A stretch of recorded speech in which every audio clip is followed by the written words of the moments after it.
Welcome dear friends, आज की series में आप सभी का स्वागत है। अब हम थोड़ा सा आगे चलते हैं। हमने पूरा पाषाण काल से नवपाषाण काल, नवपाषाण काल के बाद हमने हड़प्पा सभ्यता और अब हम वैदिक सभ्यता की ओर थोड़ा सा जाते हैं। देखिए, इसका बेसिक ये है कि धीरे धीरे मीनवाइल हड़प्पा सभ्यता अपने चरम पे पहुंची और उसके बाद उसका पतन हो गया।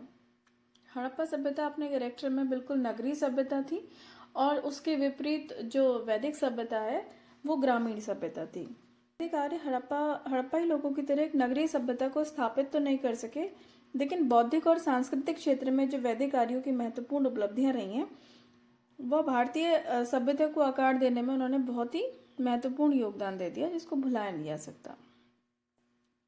तो बेसिकली उनका बौद्धिक और सांस्कृतिक क्षेत्र में योगदान बहुत ज़्यादा है। आप पढ़ेंगे तो उसको ध्यान में रखिएगा, ठीक है। अब जो आर्यों का आगमन हुआ है ये हुआ है मध्य एशिया से, क्योंकि मध्य एशिया में आप देखते हैं यहाँ पे हित्तिश साम्राज्य हुआ करता था एक शासक, और उसकी दूसरी शाखा हुआ करती थी इराक, यानी इराक वगैरह से होते हुए भारत आए। और यहाँ पे बोगास कोई अभिलेख जो हमें मिलता है 1400 ईस्वी पूर्व का, तो इसमें आप देखते हैं कि आर्य के विषय में एक प्रामाणिकता सिद्ध होती है। आर्य अपने दृष्टिकोण में आशावादी थे और वे अपने भविष्य की ओर देखते थे। जैसे जैसे वो पश्चिम से पूर्व की ओर बढ़ते गए, पश्चिम के क्षेत्र को भूलते गए और पूर्व के क्षेत्र से जुड़ते गए। वो हमेशा जीवन के गीत गाते थे। वो मृत्यु की चर्चा भी नहीं करते थे, सिवाय अपने शत्रुओं को छोड़कर। उन्हीं के लिए करते होंगे।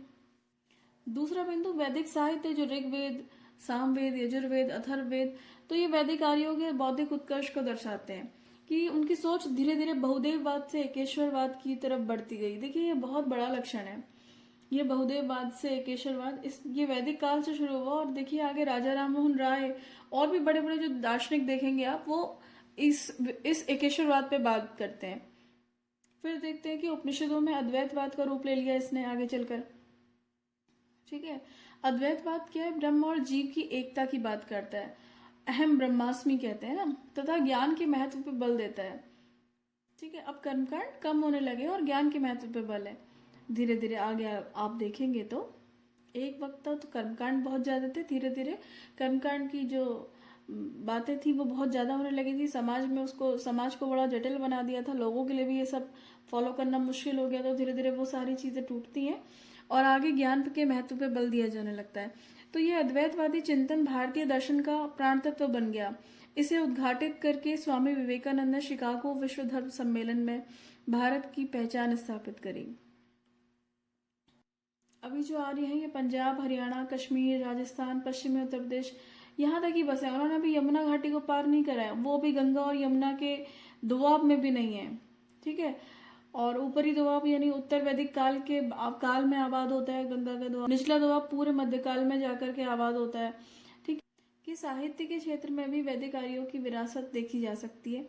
उदाहरण के लिए उषा देवी वाले सूक्त में उत्कृष्ट प्रकार के काव्य के दर्शन होते हैं। देखिए, काव्य जो एक विधा है हिंदी की, उसका भी उस टाइम पे सूत्रपात हो रहा है।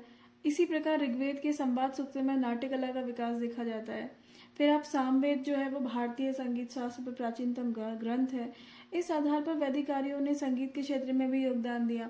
और अगर विज्ञान की बात करें तो अंकमाला का ज्ञान उनको था, क्योंकि ऋग्वेद में गाय को अष्टकर्णी कहा गया है। इसी तरह अथर्ववेद को औषधि शास्त्र पर प्रथम ग्रंथ के रूप में देखा जाता है, ठीक है। फिर उसके बाद वैदिक आर्यों के द्वारा विशिष्ट रूप से में यज्ञ वेदी का निर्माण पर बल दिया जाता था, तो ये ज्यामिति के विकास को दर्शाता है। उसके अलावा आप देखते हैं कि वैदिक आर्य चमड़े से विविध प्रकार की वस्तुओं का निर्माण करते थे, और चमड़ा कमाना मतलब टैनिंग जो प्रोसेस होता है ना, उसके लिए केमिकल यानी रसायन शास्त्र का ज्ञान की जरूरत होती है। तो इस तरीके से हम देख सकते हैं कि रसायन शास्त्र का भी उन्हें ज्ञान। एक देखिए, मिलर एक इतिहासकार हैं जो ये कहते हैं कि हड़प्पा सभ्यता का पतन आर्यों के आक्रमण के द्वारा हुआ, लेकिन बाद में शोध में पता चला कि 1900 ईस्वी में के आसपास, ईसा पूर्व के आसपास हड़प्पाई सभ्यता का पतन हो गया, और 1500 ईस्वी के आसपास आप देखते हैं कि वैदिक आर्य आए हैं। तो वैदिक आर्य, इसका मतलब वैदिक आर्य परवर्ती जो हड़प्पा सभ्यता थी उनके साथ कहीं मिक्सअप हो गए। क्योंकि कोई भी सभ्यता जब पतन होती तो ऐसा नहीं होता कि उसके सारे व्यक्ति सभी एक साथ मर गए होंगे, ऐसा भी नहीं होता। तो संभवतः कुछ लोग जो बचे होंगे वो वैदिक आर्यों के साथ बाद में रहे होंगे, क्योंकि दोनों के मृद भांडों में भी हमें सिमिलैरिटी मिलती है। दूसरा, वैदिक आर्यों की भी कोई लिपि नहीं थी, ठीक है, और हड़प्पाई लोगों की ध्वनि का उन पर प्रभाव रहा होगा कि जैसे हड़प्पाई लोग आसपास अपने अपने एक दूसरे की बात को समझने के लिए जिस तरीके के ध्वनि संकेतों का प्रयोग करते होंगे, संभवतः वही वही प्रयोग वैदिक सभ्यता में उन लोगों के द्वारा आकर के यहाँ पे सीखा गया होगा, ठीक है।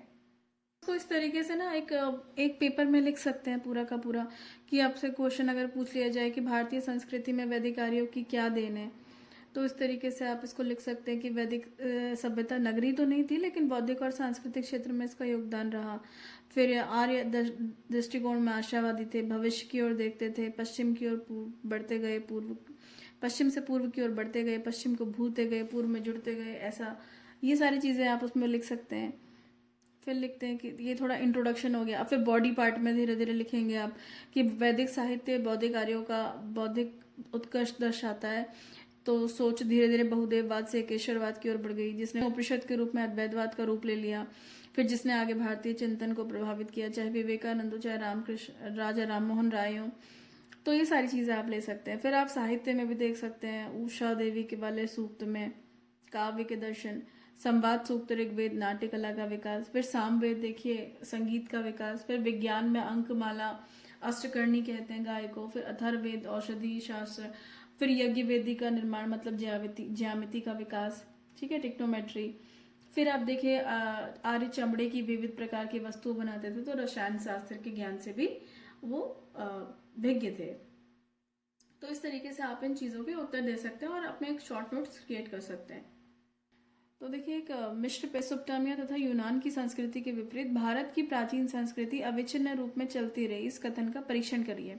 क्योंकि देखिए इस बार ना आर्ट एंड कल्चर के साथ वर्ड हिस्ट्री भी मिक्स हो गया है। तो देखिए इसने आर्ट एंड कल्चर और वर्ड हिस्ट्री को मिक्स कर दिया। ये आईएएस का प्रीवियस ईयर का क्वेश्चन है, जिसको इस तरीके से लिखा गया है कि मिस्र मेसोपोटामिया और यूनान की संस्कृति भी विश्व की प्राचीनतम संस्कृतियों में शामिल थी, लेकिन आगे की घटनाओं के कारण इन संस्कृतियों में निरंतरता नहीं बनी रह सकी। हुआ क्या कि ये संस्कृतियां कुछ टाइम के लिए दब गई। जैसे जब अरब शक्ति के अधीन पूरब की ओर इस्लाम का प्रसार होता है, तो उस टाइम पे मिस्र और मेसोपोटामिया यानी वर्तमान इराक, वो दोनों मुस्लिम आक्रमणों का शिकार हो गए और तेजी से वहां पे इस्लामीकरण हो गया। और उस टाइम पे इसलिए उनकी संस्कृति, प्राचीन संस्कृति कुछ शताब्दियों के लिए विस्मृति के गर्भ में चली गई। लेकिन फिर आधुनिक काल में इन क्षेत्रों में जो निवास करने वाले लोग थे, उन्होंने अपनी संस्कृति को फिर से जाना। और इसी तरीके से यूरोप में जब ईसाई धर्म का प्रसार के साथ यूनान की क्लासिकल सभ्यता दब गई थी, उसको यूरोपियन पुनर्जागरण के साथ वो फिर से प्रकट हो गई। वहीं अगर आप भारत की बात करें तो इसकी प्राचीन संस्कृति निरंतर रूप से चलती रही। देखिए विदेशी आक्रमण बहुत सारे हुए, लेकिन उसमें वो कभी भी कोई व्यवधान, कोई ऑब्स्टेकल नहीं ला सके। क्योंकि देखिए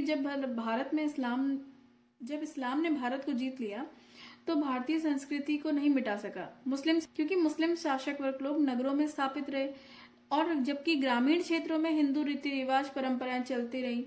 जिस हिंदुओं के घरों में यज्ञ, मूर्ति पूजा पूर्ववत चलते रहे। ब्राह्मण जिन मंत्रों को पढ़ते थे वो भी 3000 साल पुराने थे, और जिन प्राचीन शासकों, महान शासकों को उद्धृत किया जाता था, जैसे राम राज वाली बात, तो वे भी लगभग बहुत सालों पुराने थे।